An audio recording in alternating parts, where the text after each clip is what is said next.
ఇప్పుడు మీరు ఎవరెవరిని కలవడం జరిగింది? అంటే ప్రజాపాలన పేరు మీద వాళ్ళు దరఖాస్తులు తీసుకుంటా ఉన్నారు. ఒక పక్కన ముఖ్యమంత్రి కార్యాలయంలో కానీ, ఇంకొక పక్కన పార్టీ కార్యాలయంలో కానీ. వాళ్ళకి ఏమన్నా మీరు ఎప్పుడైనా వెళ్ళి మీ సమస్య పట్ల మీరు వినతి పత్రాలు కూడా ఇవ్వడం జరిగిందా? ఇస్తే ఎలాంటి సంబంధించిన సమాధానం మీకు అక్కడి నుంచి రావడం జరిగింది?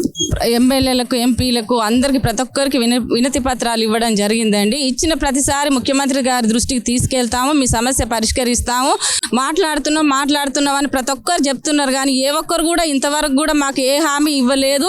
ఇచ్చిన హామీలు కూడా ఇంతవరకు నిలబెట్టుకోలేదు. తెలంగాణ ప్రభుత్వాన్ని, రేవంత్ రెడ్డి గారిని నేను ఒక్కటే అడుగుతున్నాండి. రేవంత్ రెడ్డి గారిని, కాంగ్రెస్ గవర్నమెంట్ని మేము ఎంతో ఇష్టపడి గెలిపించుకున్నాం. కాంగ్రెస్ ప్రభుత్వం వస్తే మా ఉద్యోగాలన్నీ పర్మనెంట్ అవుతాయని ఈరోజు ముఖ్యమంత్రి హోదాలో ఉండి రెగ్యులరైజ్ చేయడానికి వీలు పడదంటే రాష్ట్ర ప్రభుత్వం తలుసుకుంటే ఎందుకు కావండి? రెగ్యులరైజ్ కంపల్సరీ అయితే ఏదైనా రాష్ట్ర ప్రభుత్వం ఇష్టమే ఉంటుంది. కేంద్ర ప్రభుత్వ ఉద్యోగులు ఇలా అని పక్కకు పెట్టడం కాదు. మేము రాష్ట్ర ప్రభుత్వంలో పనిచేస్తున్నాం, రాష్ట్ర ప్రజలకు సేవ చేస్తున్నాం, రాష్ట్ర విద్యార్థులకు సేవ చేస్తున్నాం. మేము మా కష్టాన్ని, మా సేవని గుర్తించి వెంటనే సీఎం ముఖ్యమంత్రి గారు స్పందించి వెంటనే ఇంతవరకు కూడా రెగ్యులరైజ్ కావు, హైకోర్టు చెప్పింది, సుప్రీంకోర్టు చెప్పింది అనడం కాదు. హైకోర్టు, సుప్రీంకోర్టు కూడా సమాన పనికి సమాన వేతనం ఇవ్వమని చెప్పింది. మరి అది ఎందుకు అమలు చేయట్లేరు మీరు? ఇది ఒక్కటి ఎందుకు అమలు చేస్తున్నారు? ప్రతి ఒక్కరు ఇంతవరకు కూడా నెల రోజుల నుంచి రోడ్ల మీద ఆడపిల్లలు రోడ్ల మీద భిక్షం ఎత్తుకున్నట్టు కూర్చొని సమ్మె చేస్తుంటే ఇంతవరకు చర్చలకు విలువలేదు. అవుట్ సోర్సింగ్ వాళ్ళని రెగ్యులరైజ్ చేయడానికి కుదరదని ఒక్క మాటతో చెప్పిన రేవంత్ రెడ్డి గారు ఉపాధ్యాయ దినోత్సవాన్ని, మహిళా ఉపాధ్యాయ దినోత్సవాన్ని, సావిత్రిబాయి పూలే దినోత్సవాన్ని ప్రకటించిండు. అదే రోజు మేము రోడ్ల మీద సమ్మె చేసడానికి కూర్చున్నాము. మాకేం రెస్పెక్ట్ ఇచ్చిండు ఆయన? మమ్మల్ని ఏం గౌరవించిండు ఆయన? 10,000 కానించి మేము ఉపాధ్యాయ వృత్తిలో కొనసాగుతున్నాం. అయినా సరే మాకు ఇంతవరకు కూడా మేము ఎందుకు విద్యార్థులకు సేవ చేయాలని ఒకే ఒక దృక్పథంతో మేము పనిచేస్తున్నామండి. ఈ విద్యాశాఖలో మేము ఆ జీతంతో మా పిల్లలు చదివించుకోలేదు, మా కుటుంబాలను పోషించుకోలేదు.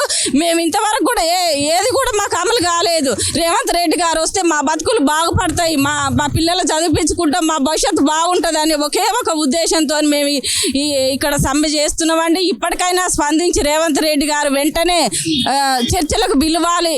మమ్మల్ని ఇన్ని రోజుల నుంచి సమ్మె కొనసాగుతున్నందుకు ఖచ్చితంగా మమ్మల్ని చర్చలకు పిలవాలి, స్పందించాలి. రెగ్యులరైజ్ చేసేది ముఖ్యమంత్రి గారి చేతుల్లోనే ఉంటుంది. ఆయన రెగ్యులరైజ్ కావడానికి ఏమన్నా సమస్యలు ఉంటే వెంటనే పే స్కేల్ కూడా అమలు చేయాలని మా నల్గొండ జిల్లా తరఫున, మా ఎస్ఎస్సీ ఉద్యోగులందరి తరఫున డిమాండ్ చేస్తున్నామండి. ఖచ్చితంగా ముఖ్యమంత్రి గారు ఇష్టమే. ముఖ్యమంత్రి గారు దలుచుకుంటే రెగ్యులరైజ్ క్షణంలో పని. ఖచ్చితంగా మాకు రెగ్యులరైజ్ కావాలి. నిధులు లేవు అంటారు. నిధులు లేవు, అన్నిటికీ ఉంటాయండి ఫండ్స్, బడ్జెట్ అన్నిటికీ ఉంటుంది. ఎస్ఎస్సీ ఉద్యోగుల, ఉపాధ్యాయుల సమస్యలు పరిష్కరించడానికి బడ్జెట్ ఉండదా అండి? ఇక్కడ ఉన్నటువంటి మంత్రులు కూడా ఉన్నారు, ఈ నల్గొండ జిల్లాలో ఉన్నటువంటి ఎమ్మెల్యేలు కూడా ఉన్నారు. వాళ్ళని ఏమైనా మీరు కలిసేటువంటి ప్రయత్నం చేయడం జరిగిందా? కోమటిరెడ్డి వెంకరెడ్డి గారిని చాలాసార్లు కలిసిన ముఖ్యమంత్రి గారి దృష్టికి తీసుకెళ్తాను, సమస్య పరిష్కరిస్తామని చెప్పడమే కానీ ఇంతవరకు కూడా ఏ హామీలన్నీ కూడా బుద్ధలో పోసిన పన్నీరు లాగానే అయిపోతున్నాయి. కానీ ఇంతవరకు ఏం జరగలేదండి మాకు. ఇంకెన్ని రోజుల వరకు ఇట్లా చేస్తారు? ఇంకా మీరు ఉద్యమాలు అయినా మా సమ్మెను ఆపే సమస్య లేదు. రెగ్యులరైజ్ చేయాల్సిందే, లేదంటే పే స్కేల్ వెంటనే అమలు చేయాలి. అప్పుడే మా సమ్మె విరమిస్తామండి. ఒక పక్కన విద్యార్థులు కూడా, అంటే మీరు చదువు చెప్పేటువంటి పాఠశాలలో ఉన్నటువంటి విద్యార్థులు, మీరు చదువు చెప్పేటువంటి ఆ పిల్లలు కూడా వాళ్ళు సఫర్ అవుతూ ఉన్నారు కదా. అంటే వాళ్ళకి సంబంధించినటువంటి పాఠాలు సరిగ్గా, అంటే దాదాపు 28 రోజులు అవుతూ ఉన్నాయి, ఎగ్జామ్స్ దగ్గర పడుతూ ఉన్నాయి, వాళ్ళు ఎక్కడ చదువుకోవాలో తెలియనటువంటి పరిస్థితి. మరి ఆ కోణంలో కూడా ఆలోచించాల్సిన ప్రభుత్వం ఇప్పటివరకు కూడా స్పందించకపోవడం పట్ల మీరు ఏమంటా ఉన్నారు? ప్రభుత్వం వెంటనే స్పందించాలండి. పిల్లలను దృష్టిలో పెట్టుకొని ప్రభుత్వం స్పందిస్తే మేము వెంటనే విధుల్లో జాయిన్ అయిపోతాం. వెంటనే పిల్లలకు సేవ చేయడానికి మేమందరం కూడా సిద్ధంగానే ఉన్నాం. వాళ్ళకు కూడా ఎలాంటి అన్యాయం జరగకుండా మేమందరం కూడా చూస్తాం. గవర్నమెంట్ తొందరగా స్పందిస్తే మేము వెంటనే విధుల్లో జాయిన్ అవుతాం. ప్రధానంగా అంటే పే స్కేల్ పైన డిమాండ్ చేస్తున్నారు, రెగ్యులర్ చేయాలన్నటువంటి డిమాండ్ చేయాలని మా ప్రధానమైన డిమాండ్. వాటికి ఏమన్నా సమస్యలు ఉంటే వెంటనే పే స్కేల్ అమలు చేయాలి. అమలు చేస్తేనే మేము విధుల్లో జాయిన్ అవుతాము. లేకపోతే మేము టెంట్ కింద నుంచి కదిలేదే లేదు, మేము ఇక్కడి నుంచి విరమించేదే లేదు మా సమ్మె.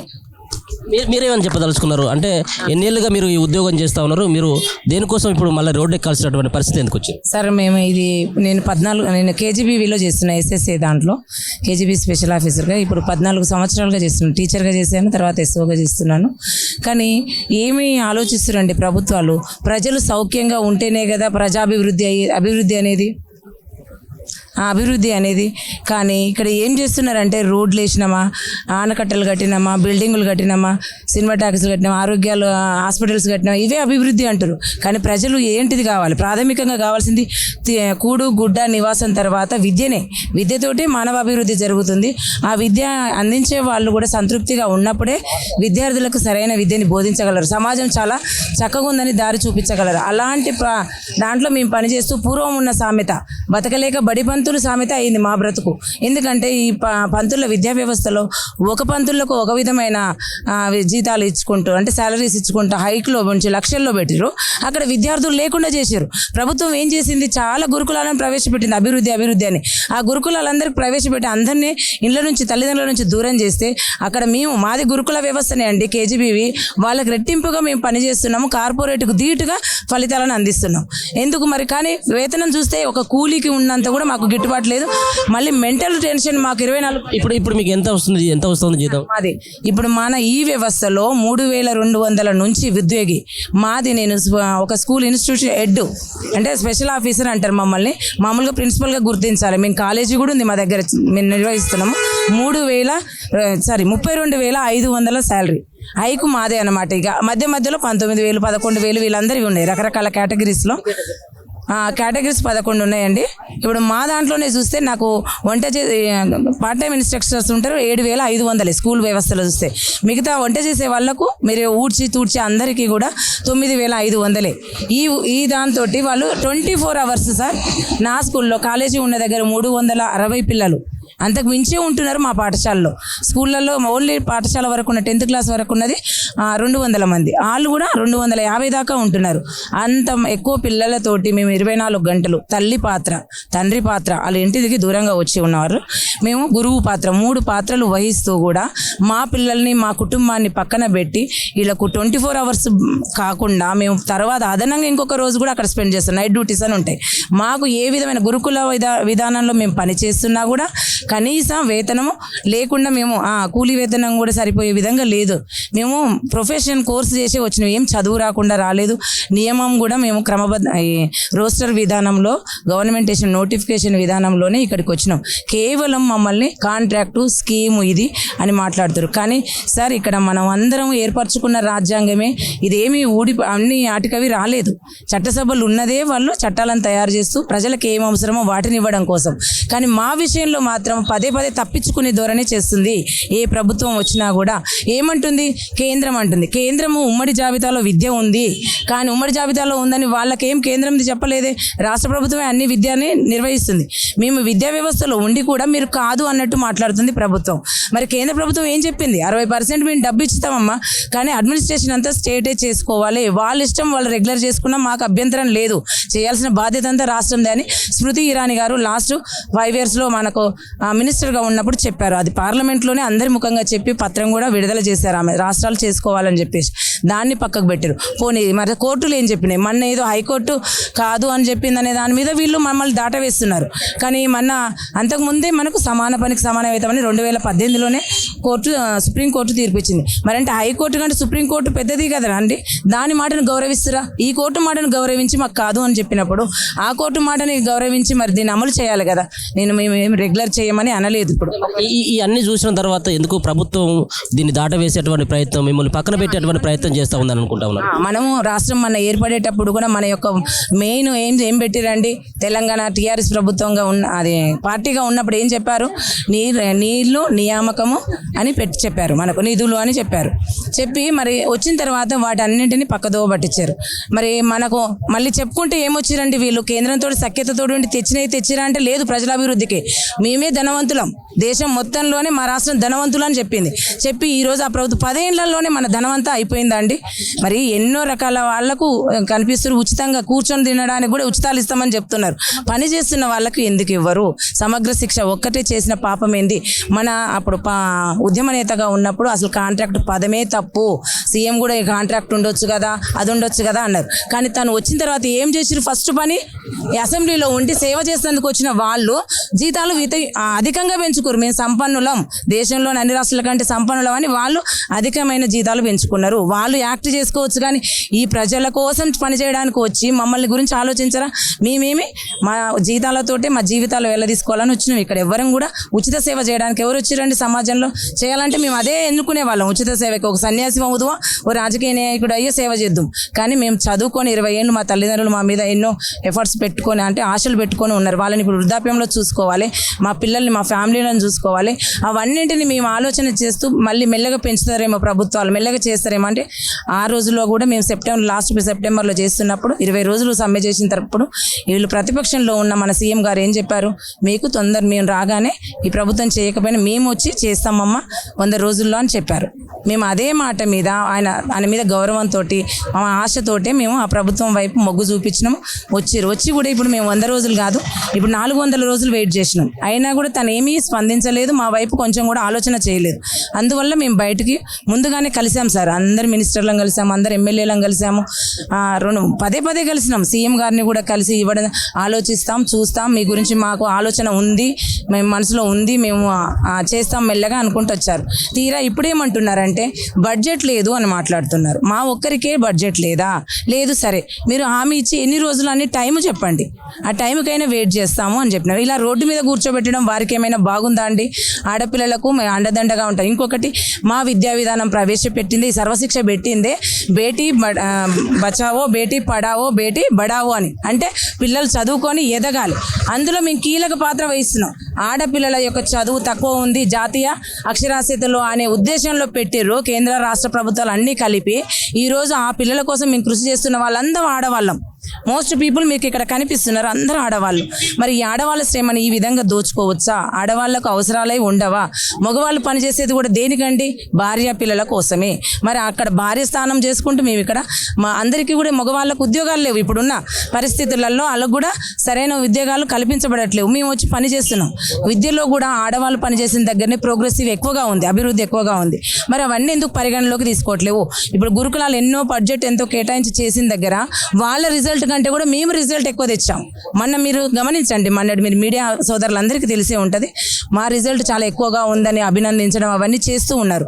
మా పిల్లల్ని ఇప్పుడు స్టేట్స్కు, నేషనల్కి ప్రతి సర్వతోముఖాభివృద్ధిగా మా విద్యార్థులను, ఆడపిల్లల్ని మేము అభివృద్ధి చేస్తున్నాము. వాళ్ళ కోసం 100% అక్కడనే ఎఫర్ట్ పెట్టి పనిచేస్తున్నాము. మా పిల్లలు కూడా పక్కకు అయిపోయారు, వాళ్ళ మీద పూర్తి కాన్సన్ట్రేట్ చేయట్లేదు. ఎవరమైనా వాళ్ళు అభివృద్ధి చెందాలి, వాళ్ళ పిల్లలు అభివృద్ధి చెందాలనే పని చేస్తుంటారండి. పూర్తిగా చెప్పాలంటే రాష్ట్ర ప్రభుత్వానికి, ముఖ్యంగా విద్యాశాఖ మంత్రి అలాగే ముఖ్యమంత్రి అయినటువంటి రేవంత్ రెడ్డికి చెప్పాలంటే మీరు ఏం చెప్పదలుచుకున్నారు? సార్, ఇక్కడ ఒకటి ఏమైందంటే తనే విద్యా మంత్రిత్వ శాఖను పెట్టుకున్నారు, తనే ముఖ్యమంత్రిగా ఉన్నారు. వేరే వాళ్ళు ఎవరు ఏ విధమైన మంత్రులు నోరు తెరిచి హామీ ఇవ్వలేకపోతున్నారు. కాబట్టి తనే బయటికి వచ్చి ఏమి ఇవ్వగలరు, ఏమి ఇవ్వలేరు, మమ్మల్ని ఏమి చేయదలుచుకున్నారని మాకు స్పష్టంగా చెప్తే మేము వెళ్తాము. ఎట్లా ఉందంటే ఏది తెలియకుండా ఇప్పుడు నడి సముద్రంలో వదిలేసిన విధంగా మేము ఇక్కడ రోడ్డు మీద కూర్చున్నాం.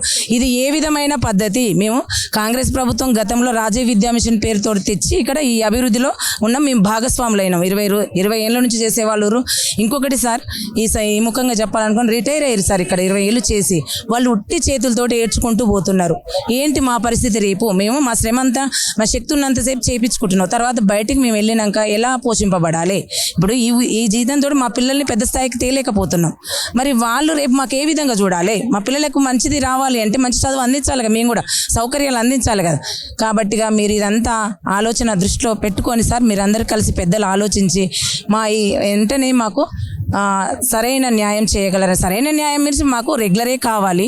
మీకు అది చాలా టైం పడుతుంది అనిపిస్తే సార్, అది కాదు అనేది ఉండదు. మనిషికి కాదు అనేది లేదు. మనం ఎక్కడి నుండి వచ్చినాం? అడవిలో నుంచి వచ్చినాం. ఈరోజు ఇవన్నీ ఏర్పరచుకొని మనం పరిపాలించుకుంటున్నాం. రాజరికాన్ని తీసేసి ప్రజాస్వామ్యంలోకి వచ్చి ప్రజలకు ఏది కాదని ఎట్లా అంటారు? చట్టంలో సభలో వీళ్ళు నిర్ణయించి అందరూ తీసుకోవాలి. ఇంకొకటి, వీళ్ళు అధిక మెజారిటీ ఉంటే ఉన్నారు కాబట్టి కాంగ్రెస్ నిర్ణయం తీసుకోవచ్చు. ప్రతిపక్షం అడ్డగించే విధంగా కూడా లేదు. కాబట్టిగా మా గురించి రూల్ చేయొచ్చు. నీకు అది కష్టము, టైం పడుతుంది, బడ్జెట్ అదంతా అంటే మాకు పే స్కేల్ అయినా ఇవ్వాలి. హామీతోటి కూడా కొంచెం టైం బాండ్ పెట్టి మమ్మల్ని ఇక్కడ నుంచి తీసుకెళ్ళి మా విద్యార్థుల దగ్గరికి ఎప్పుడెప్పుడు పోవాలని మేము చూస్తున్నాం. మా విద్యార్థులు కూడా మా కోసం ఎదురు చూస్తున్నారు. మేము తల్లి తండ్రిగా సేవలు అందించినప్పుడు వాళ్ళు కూడా మర్చిపోలేరండి.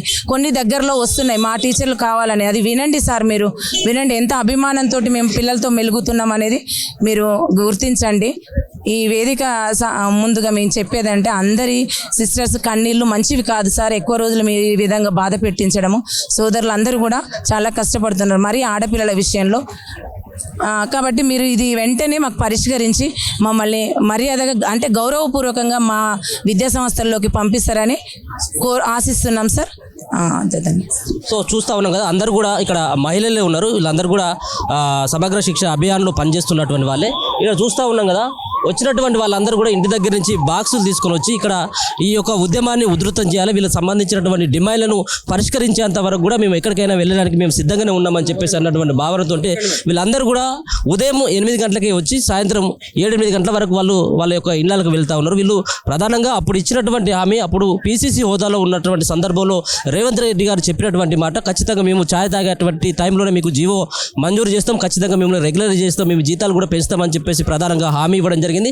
కానీ తీరా చూస్తే ఆ హామీని కూడా తొంగలు దొక్కి ఇప్పుడు కోర్టు సంబంధించినటువంటి అడ్డంకులు ఉన్నాయని చెప్పేసి తప్పించుకునేటువంటి ప్రయత్నం చేస్తున్నారు. ఒకవేళ కనుక హైకోర్టు ఇచ్చినటువంటి ఆ తీర్పు నేపథ్యంలో అది అమలు చేసినప్పుడు సుప్రీంకోర్టు ఇచ్చినటువంటి పే స్కేల్ను ఎందుకు అమలు చేయకూడదు అని చెప్పేసి వాళ్ళు ప్రధానంగా డిమాండ్ చేస్తూ ఉన్నటువంటి అంశాన్ని కూడా చూసుకోవచ్చు. వీళ్ళు 28 రోజులు అవుతా ఉంది. ఇంకా 28 రోజులు అయినప్పటికీ కూడా మేము ఎక్కడ కూడా ఈ యొక్క ఉద్యమాన్ని మధ్యలో వదిలేసేటువంటి పరిస్థితి ఉండదని చెప్పేసి వాళ్ళు ప్రధానంగా డిమాండ్ చేస్తూ ఉన్నారు. వీళ్ళందరూ కూడా బాధలు చూసినట్టయితే చాలా మనకే బాధ అనిపిస్తూ ఉన్నది. వీళ్ళందరూ కూడా పాఠశాలలో విద్యాబుద్ధులు విద్యార్థులకు నేర్పించాల్సినటువంటి టీచర్లు ఈరోజు రోడ్డు పైన కూర్చోవాల్సినటువంటి పరిస్థితి ఉంటుంది. ఏదైతే తెలంగాణలో ఉన్నటువంటి ఆడబిడ్డలని ఈ రోడ్డు మీదకి తీసుకొని వచ్చి ఈ విధంగా బాధలకు గురి చేయడం సబబైనటువంటి విషయం కాదని చెప్పేసి ఒకసారి ముఖ్యమంత్రి రేవంత్ రెడ్డి గారు కూడా ఆలోచించాల్సినటువంటి అవసరం ఉంటుంది. ఒకసారి ఇంకా చాలా మంది కూడా వీళ్ళందరూ కూడా మహిళలు కూడా ఉపాధ్యాయురాలు వీళ్ళందరూ కూడా ఒకసారి మాట్లాడించేటువంటి ప్రయత్నం చేద్దాం. డిమాండ్ అంటే సార్ ఈ రోజుకి 28వ రోజు సమ్మె అవుతుంది సార్.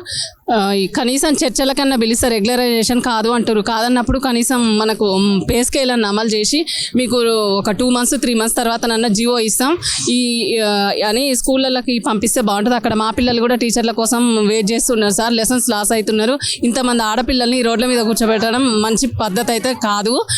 కనీసం ఇప్పటికైనా స్పందించి అర్థం చేసుకొని మమ్మల్ని స్కూళ్ళకి దోలి సరే టైం తీసుకొని ఒక 2 months 3 months అట్లా టైం తీసుకొని అన్న మీకు తర్వాతకి ఇస్తామని మమ్మల్ని కొంచెం స్కూళ్ళకి పంపిస్తే బాగుంటుందని మనం చేసుకుంటున్నాం.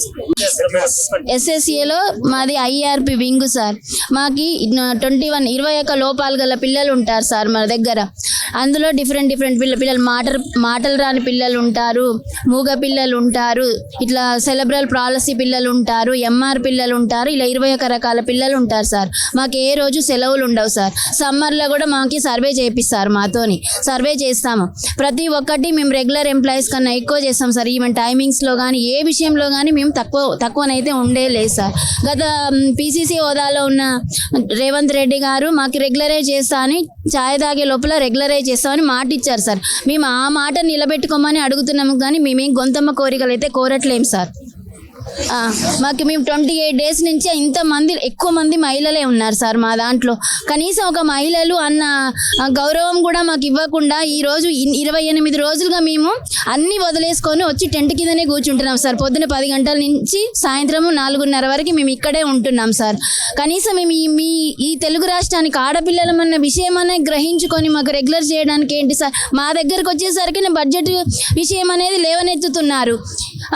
వేరే అంశాలకు లేని బడ్జెట్ మా ఒక ఎస్ఎస్ఏ వింగులోనే ఎందుకు బడ్జెట్ లేవనెత్తుతున్నారు సార్? చూస్తూ ఉన్నాం కదా, ఇక్కడ వీళ్ళందరూ కూడా మహిళల్ని కదిలిస్తే అందరి బాధ ఒకటే. వాళ్ళకు అప్పుడున్నటువంటి రేవంత్ రెడ్డి ఇప్పుడు ఎందుకు మాట మార్చాల్సి వస్తూ ఉంది. మాకు ఉన్నటువంటి డిమాండ్లలో న్యాయపరమైనటువంటి డిమాండ్ అని చెప్పేసి వాళ్ళందరూ కూడా అదే ఆవేదన వ్యక్తం చేస్తూ ఉన్నారు. ఒకవేళ కనుక ఈ సంబంధించినటువంటి వీళ్ళ డిమాండ్లను కనుక పరిష్కరించినట్టు ఉంటే ఈ ఉద్యమాన్ని ఎంత దూరమైనా తీసుకువెళ్తాం, దీని మధ్యలో కూడా ఆపమని చెప్పేసి అయితే చెప్తా ఉన్నారు సార్.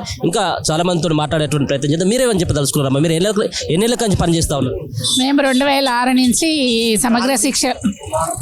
సమగ్ర శిక్షలో జాయిన్ అయినాం సార్. మేము ప్రత్యేక అవసరాలు ఉన్న పిల్లలకు విద్యను అందిస్తాం సార్. అందులో 21 రకాల కేటగిరీ పిల్లలు ఉన్నారు. మతి స్థిమితం లేని పిల్లలకి ఇంప్రూవ్మెంట్ చేసి కూడా మేము వాళ్ళ ఇంటర్ డిగ్రీ చేసి జాబులు కూడా పొందేటట్టు మేము వాళ్ళకి సేవలు చేస్తున్నాం సార్. కానీ ఇంతవరకు మాకు ప్రభుత్వము ఏది కూడా అంటే మా పిల్లల్ని పోషించడానికి కూడా మాకు సరిపోయిన ఆదాయం లేదు. ఇప్పుడు ప్రభుత్వం అంటున్నారు మిగతా పిల్లలు నష్టపోతున్నారు, మీరు జాయిన్ కండి అంటే మా పిల్లలకు సరిగ్గా లేనిది ఈ ఇన్ని రోజులు ఓపిక పడ్డాము, మరి మిగతా పిల్లలకి ఎలా మేము చెప్పగలుగుతాము ఎడ్యుకేషన్ అని మేము క్వశ్చన్ వేస్తున్నాం సార్. ఇప్పుడైనా సీఎం గారు కనుకరించి మాకు రెగ్యులరైజ్ చేయమని వేడుకుంటున్నాం సార్.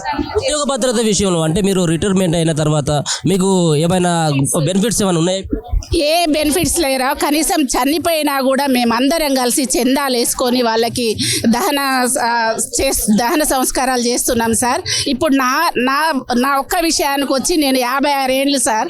నా పిల్లలు కూడా పెళ్ళికి ఎదిగారు, చదువుకుంటున్నారు. అయినా కూడా 56 ఏళ్ళ నుంచి అదే జీతంతో చేస్తున్నా సార్. ఏజ్ కూడా అయిపోతుంది. మా పరిస్థితి ఏంటి?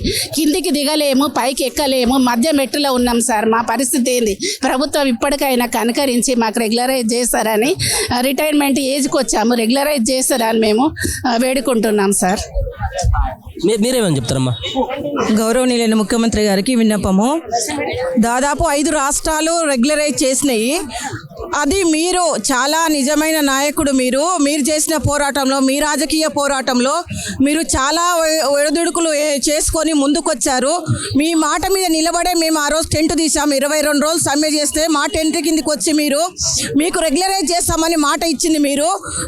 మీ మీద నమ్మకంతోనే మేము ఆ రోజు సమ్మె విరమించినాము.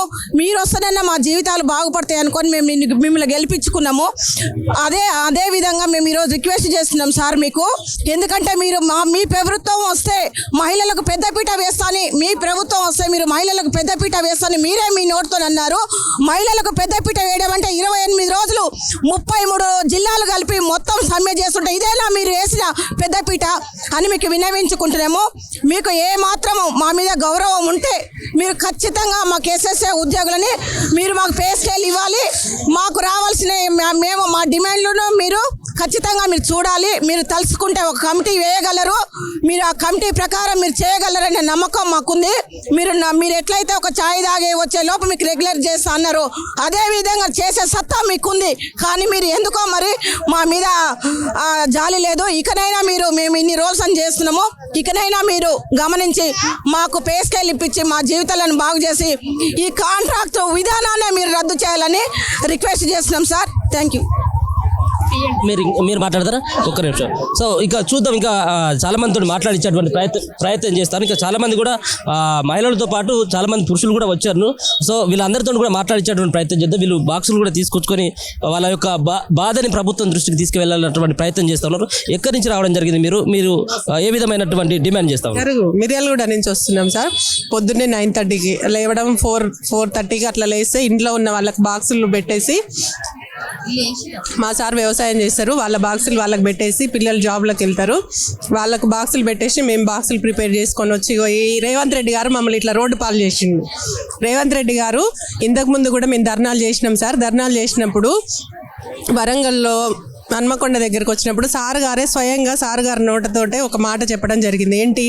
కాంట్రాక్ట్ ఏంటి, రెగ్యులర్ ఏంటి, అంతా సమానం, అందరూ వర్క్ సమానంగా చేస్తున్నప్పుడు సమానంగా మీకు సమాన పనికి సమాన వేతనం ఇవ్వడం, ఇదంతా వద్దు, రెగ్యులర్ చేస్తా. మీరు ఆల్రెడీ రెగ్యులర్ ఉద్యోగస్తులతో పాటే వర్క్ చేస్తున్నారు కాబట్టి మీకు రెగ్యులర్ చేస్తామని చెప్పడం జరిగింది. సార్ గారు ఆ పదవిలో ఉన్న సార్ గారు ఇచ్చిన మాటకే విలువ లేదు అని అన్నట్టు ఇప్పుడు ప్రూవ్ చేస్తున్నారు.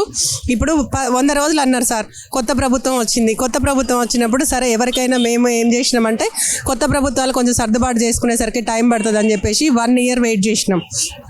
అయినా కానీ తన నుంచి ఎలాంటి రెస్పాన్స్ లేదు సార్. రెస్పాన్స్ లేకపోవడంలో మేము ఒక్కసారి ఇలా టెంట్ల కిందికి రాలేదు సార్. మేము అందరికీ నోటీసులు ఇచ్చుకుంటూ సార్ మేము సమ్మె చేస్తున్నామని చెప్పేసి ఎంఈఓ ఆఫీస్లో కాంచి కలెక్టరేట్ దగ్గర నుంచి అందరికీ మేము సమ్మె నోటీసులు ఇవ్వడం జరిగింది. ఆల్రెడీ దీనికి ముందస్తుగా మేము 3 days ఎంఆర్సీలో చేయడం జరిగింది సార్. ఎంఆర్సీల తర్వాతనే మేము ఇక్కడికి వచ్చి ఇవాళకి 28 days అవుతున్నా కానీ కనీసం జిల్లా మంత్రి గారు కూడా స్పందించకపోవడం ఎంతవరకు సమంజసమని అడుగుతున్నాం మేము. మీరు కాంట్రాక్ట్ లెక్చరర్ని ఒక్క రోజులోనే మీరు అనుకుంటే ఒక్క రోజులోనే జీవో ఇచ్చిరు సార్. జీవో ఇచ్చి కాంట్రాక్ట్ లెక్చరర్స్ని రెగ్యులర్ చేయడం జరిగింది.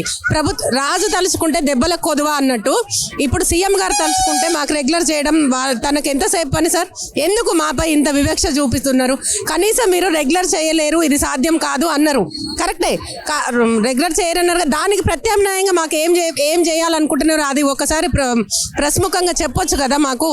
అంటే మేము మేము ఆడపిల్లలందరూ ఇంతమంది ఇక్కడ దాదాపు మన నల్గొండలోనే 1100 మంది ఇక్కడ రోడ్ల మీద కూర్చుంటున్నప్పుడు ఏ ప్రభుత్వ అధికారికి కానీ ఏ రాజకీయ నాయకులకు కానీ మేము ఎందుకు కనబడతలేం సార్?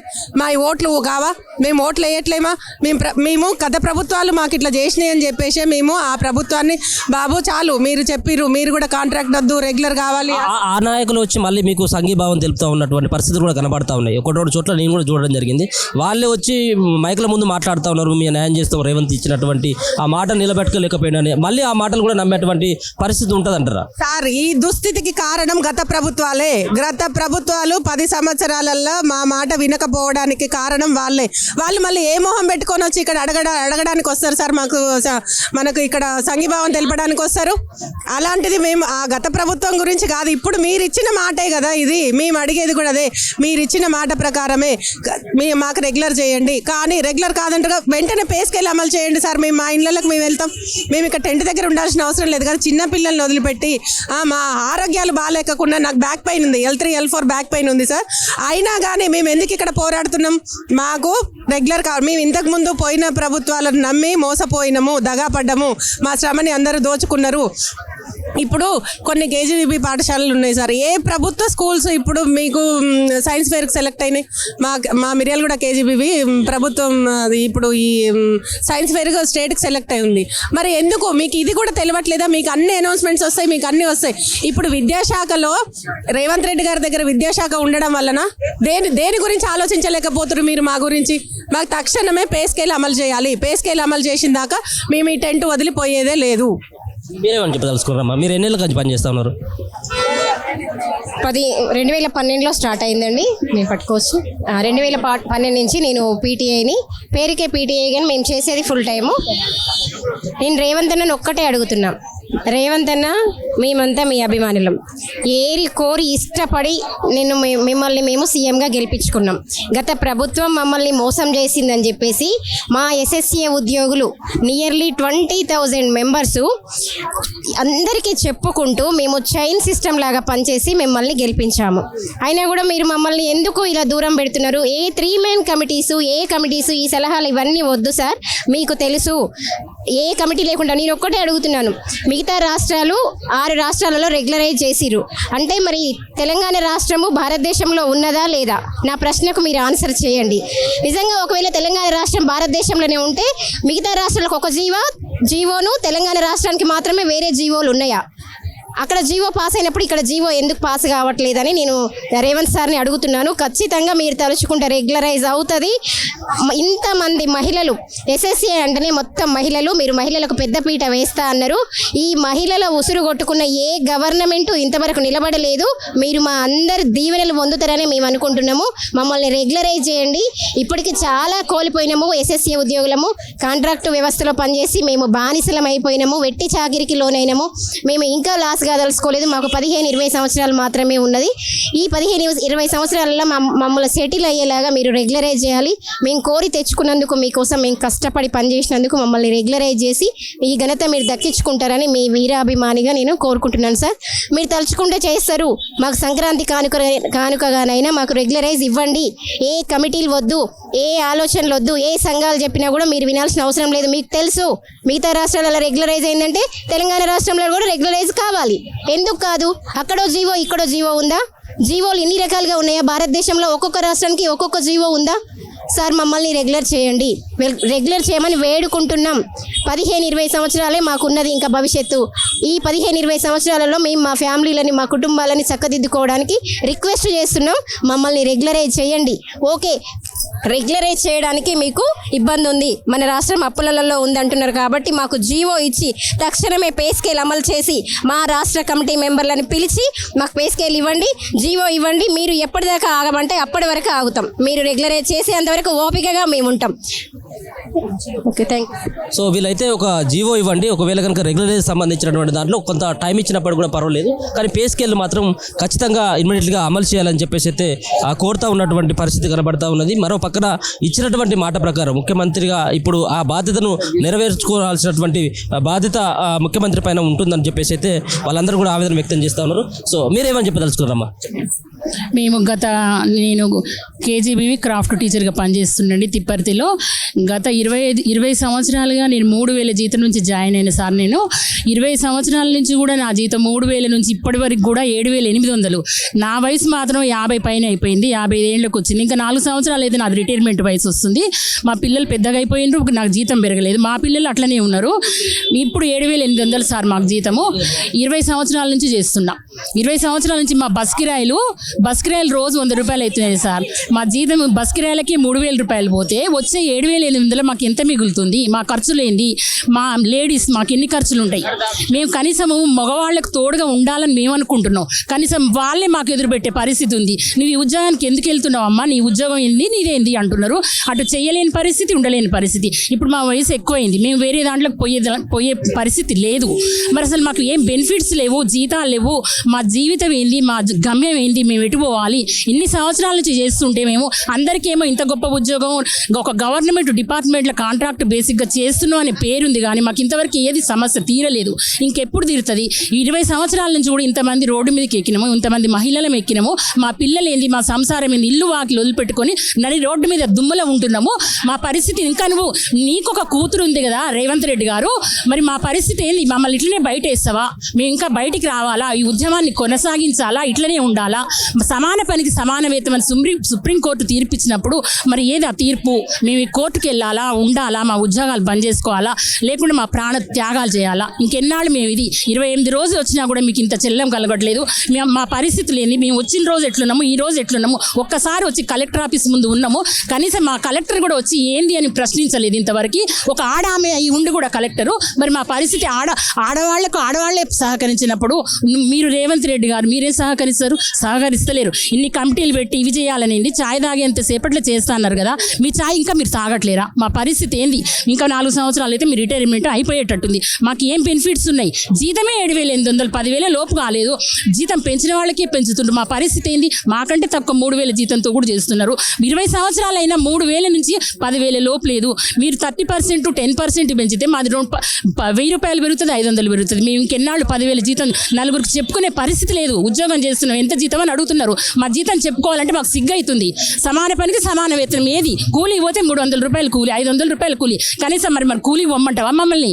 చెప్పు, ఎందుకు పెట్టినావు? అట్లాంటప్పుడు ఈ పోస్టులు ఎందుకు పెట్టినావు? స్కూల్ నువ్వు ఈ పోస్టులు అసలు పెట్టేదే కాదు, పోస్టులు తీసేయండి. మీరు పెట్టింది కాబట్టి మేము ఇంత ఉట్టిగా రాలే. మేము చదువుకున్నాం, డిగ్రీలు చేసినాం, టీటీసీ చేసినాం, ట్రైనింగ్లు చేసినాం, టీచర్ ట్రైనింగ్ చేసినాం. 7,800 ఉద్యోగానికి ఇన్ని సంవత్సరాల నుంచి మేము ఉద్యోగాలు చేస్తున్నాం. మాది ఎవరు గుర్తిస్తట్లేదు. ఇంకెన్నాడు గుర్తిస్తారు? మేము ఎన్నాళ్ళు ఈ పోరాటం చేయాలి? మాకు మీరు తగిన న్యాయం చేస్తారని టీఆర్ఎస్ ప్రభుత్వానికి ఓటేయకుండా మేము మా ఫ్యామిలీస్ అందరం కలిసి ఇన్ని వేల కుటుంబాలు మీకు ఓటేసి మీ కాంగ్రెస్ ప్రభుత్వమే పెట్టింది ఈ ప్రాజెక్టు అని మేము ఓటేసినాం. మాకు ఈ ఓటు వేసినందుకు మిమ్మల్ని గెలిపించుకున్నాం. మీరే చేస్తారు, మీ ప్రాజెక్టు పెట్టారు కాబట్టి మీరు చేస్తారనే దృఢ సంకల్పంతో మేము వచ్చినాం. మీరే చేయాలి, మీరు చేస్తారని మాకు నమ్మకం ఉన్నది. తప్పకుండా మాకు బేసిపే. మమ్మల్ని ప్రభుత్వ విద్యాశాఖలో విలీనం చేయాలి. మా కోరికలు విద్యాశాఖలో విలీనం చేయాలి, రెగ్యులరైజ్ చేయాలని కోరుకుంటున్నాం. రెగ్యులరైజ్ చేయలేని పక్షంలో మాకు ఆర్థిక భారం ఉంది అన్నప్పుడు మమ్మల్ని ఏం చేయాలి? కనీసం మాకు పే స్కేల్ అని ఇవ్వాలి. అప్పటి వరకు మాకు పే స్కేల్ ఇవ్వాలని మేము కోరుకుంటున్నాం. గవర్నమెంట్ని మేము ప్రాధాన్యపడుతున్నాం. మేము మీకు విరుద్ధంగా పోవట్లేము, మేము వేరే పార్టీల వాళ్ళతోటి కలవట్లేము. మాకు స్వచ్ఛందంగా మా అంతటా మేము ఇష్టమయ్యి ఈ ప్రోగ్రాంకి వచ్చినాము, ఈ సమ్మె చేస్తున్నాము. ఇంకా ఎన్ని రోజులైనా ఈ సమ్మెని మేము మాత్రం వదిలేదు లేదు, ఇంకా ఉధృతం చేస్తాం. మా ప్రాణాలకు త్యాగమైనా సరే, ఏదైనా సరే, మా జీవితాలు మొత్తం ఈ సమగ్ర శిక్షలనే గడిచిపోయినాయి. మా సమగ్ర శిక్ష ఉద్యోగులందరినీ రెగ్యులరైజ్ చేయాలి, లేదు అన్నా కూడా విద్యాశాఖలో విలీనం చేయాలని కోరుకుంటున్నాం. మీరు 20 ఏళ్ళుగా పనిచేస్తా ఉన్నామని చెప్పి అన్నారు కదా, 20 ఏళ్ళుగా పనిచేస్తాను. బెనిఫిట్ వచ్చేసరికి మీ బెనిఫిట్ ఎట్లా ఉంటాయి? మీ బెనిఫిట్స్ ఎట్లా ఉంటాయి? లేవు, అసలు మాకు జీతమే లేదు. 3,000 రూపాయలు ఇస్తే 3,000 రూపాయలే జీతం, తర్వాత 4,500 ఏది లేదు. వైద్యానికి లేదు, ఆరోగ్యానికి లేదు, బస్ కిరాయి లేదు, తిండికి లేదు. లాస్ట్కి నా కొడుకు కూడా చనిపోయాడు, కనీసం 2 రోజులు సెలవులు కూడా ఇవ్వలేదు. ఏం లాభం? ఇప్పుడు నా కొడుకు లేడు, నేను ఎక్కడ ఉండాలి? కనీసం మాకు ట్రాన్స్ఫర్స్ కూడా లేవు. పార్ట్ టైం ఉద్యోగం. అసలు మాకు పార్ట్ టైం ఏంది, ఫుల్ టైం ఏంది? అసలు మాకు ఉదయం మాకు పార్ట్ టైం తీసేసి ఫుల్ టైం పెట్టండి. ఫుల్ టైం పెట్టి మా క్రాఫ్ట్ వాళ్ళకి, కేజీ చేసే వాళ్ళకు పార్ట్ టైం అనే మాటనే మెన్షన్ తీసేయండి. వొకేషనల్ ఫుల్ టైం చేయండి. సిఆర్టీలతో పాటుగా మాకు ఉద్యోగాలు, జీతాలు ఇవ్వండి. మేము కోరికలు గొంతమ్మ కోరికలు కావు, మేము మంచి కోరికలే కోరుతున్నాం, సమానంగా కోరికలు కోరుతున్నాం. మా కోరికలు తీర్చండి సీఎం రేవంత్ రెడ్డి గారు.